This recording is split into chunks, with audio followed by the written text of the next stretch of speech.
In the annals of American history, the year 1630 marks a pivotal moment, the arrival of the ship-carrying Puritan settlers to the shores of the New World. Among its passengers was John Winthrop Jr., son of the Massachusetts Bay Colony's future governor. While his father embodied the stern piety of Puritanism, John Jr. harbored a secret fascination, one that would leave an indelible mark on the nascent nation. Tucked away amongst his belongings was a collection of books, a veritable library of esoteric knowledge. These weren't the well-worn scriptures of his forefathers, but volumes delving into the mysteries of alchemy, astrology, and the occult. Among them were the works of John Dee, a renowned English mathematician, astrologer, and advisor to Queen Elizabeth I. Dee's influence extended beyond the realm of science. He was a man who straddled the line between the known and the unknown, a seeker of hidden truths that lay beyond the grasp of conventional wisdom.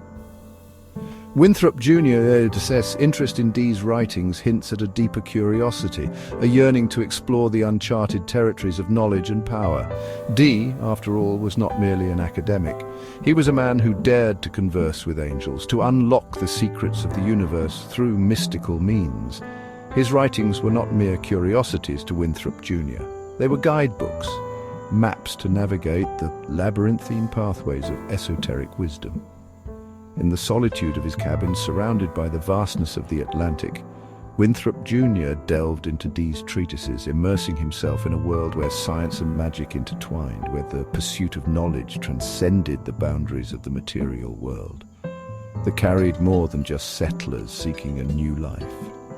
It carried a secret legacy, one that would subtly shape the destiny of a nation yet to be born.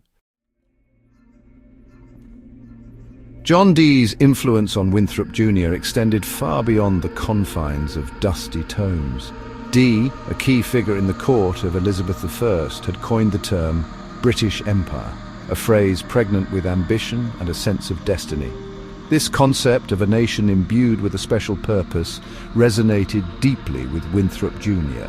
He saw in Dee's work not just a pursuit of individual enlightenment, but a blueprint for shaping a nation's destiny. Alchemy, to Dee and his ilk, was more than just the transmutation of base metals into gold. It was a metaphor for the transformation of individuals and societies. It represented the potential for growth, for achieving a higher state of being. Winthrop Jr., steeped in Dee's ideas, envisioned a similar destiny for the fledgling colonies. He saw America as a vast alchemical laboratory, a crucible where the raw materials of human potential could be forged into something exceptional. His pursuit of knowledge, his fascination with the occult, wasn't merely a personal indulgence. It was an attempt to tap into hidden forces, to harness the power of the unseen to shape the course of history. This ambition, however, was tempered by a deep sense of pragmatism. Winthrop Jr. was no starry-eyed dreamer. He was a man of action, a leader who understood the delicate balance between idealism and the realities of colonial life.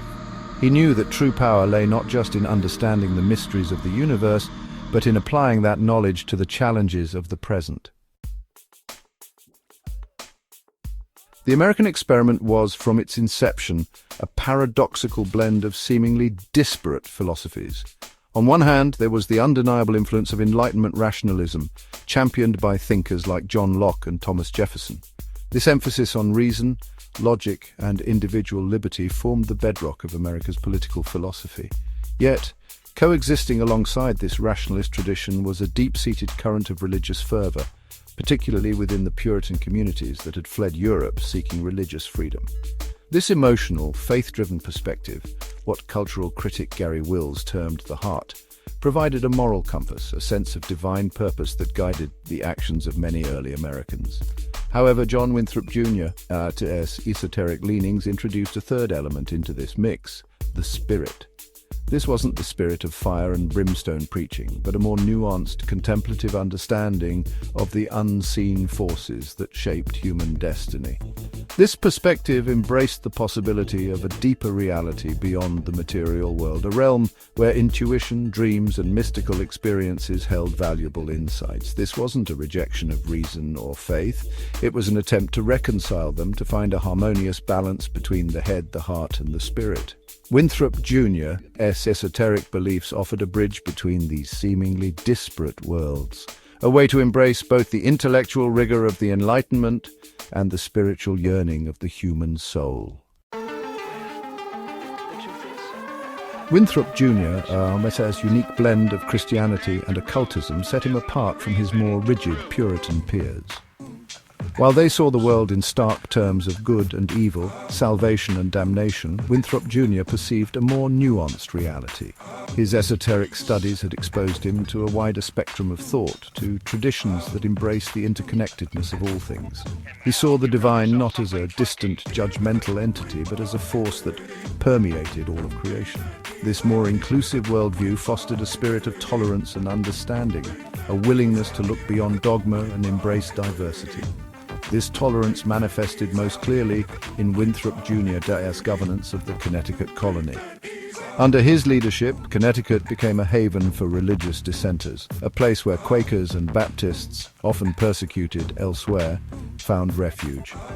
This openness to different faiths stemmed directly from Winthrop Jr.'s belief that truth was not confined to a single doctrine, but could be found in various forms throughout the world.